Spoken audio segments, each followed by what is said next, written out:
लाभ हम ये एमती किसी परिवहन सुविधा व्यवस्था किसी इनकम जेनेट हो माल द्रव्य परिवहन रे जो भाई भाव गत काली निष्पत्ति इच्छापुर ठारू आमर बोर्डर ठारू ओडिशार बोर्डर ठारू पलासा पर्यंत थिला वाइटेड डिवीजन पलासा पर आसुला एवं जहाँ खोर्धा डिवीजन थिला ताकू बोर्ड निष्पत्ति रेलवे बोर्ड निष्पत्ति नहीं गत काली जे पलासा आमर ओडिशा बोर्डर पलासा पर्यंत इच्छापुर जो आसे इच्छापुर पलासा पर्यंत सबू स्टेशन सबू मॉनिटरिंग करिवो वाल्टियर इयर मिसीगला एवं या द्वारा आमर ए लाभ हम ये एमती किसी परिवहन सुविधा व्यवस्था किसी इनकम जेनेट हो माल द्रव्य परिवहन रे एवं जहाँ पैसेंजर आसे इनकम रे किंतु सब प्रेशर कमिला एवं आउ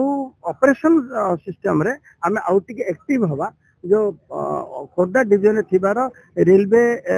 संपर्कित सब ऑपरेशन पाई सुविधा हबो अधिका टिके क्रियाशील भी हबो एवं दुईटा सेठू गला जे समस्त सुविधा पाई तो अन्य मानकर सुविधा पाई जेहेतु कि सीटा वाल्टियर रे आंध्र प्रदेश आसला आंध्र प्रदेश रही गोटे निष्पत्ति नहीं तो से निष्पत्ति द्वारा एते किसी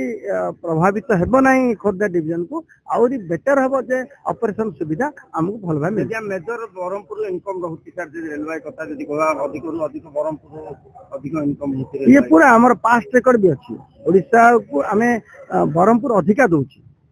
बरहमपुर इनकम रे कोनसी प्रभावित हबो नहीं एवं जो भली भावे बरहमपुर स्टेशन रो अपग्रेड करबा एवं बरहमपुर स्टेशन रो एबे 5टा ट्रेन बाहर को जाउची एठू बाहरुची ताको 20-25 अधिक रो अधिक संख्यक ट्रेन जेमिति बरहमपुर थारु यात्रा करिवो तार वाकिंग स्टेशन रो असुविधा तार सब कथा गोलंथरा स्टेशन रो हबार मध्ये व्यवस्था ही चारची एवं तार डीपीआर भी प्रस्तुत ही चारची शीघ्र काम भी हबो एवं अधिक रो अधिक दक्षिण ओडिसा रो प्राण केंद्र ब्रह्मपुर थारु देशर विभिन्न जगह को ट्रेन मध्ये चलाचल करिवो।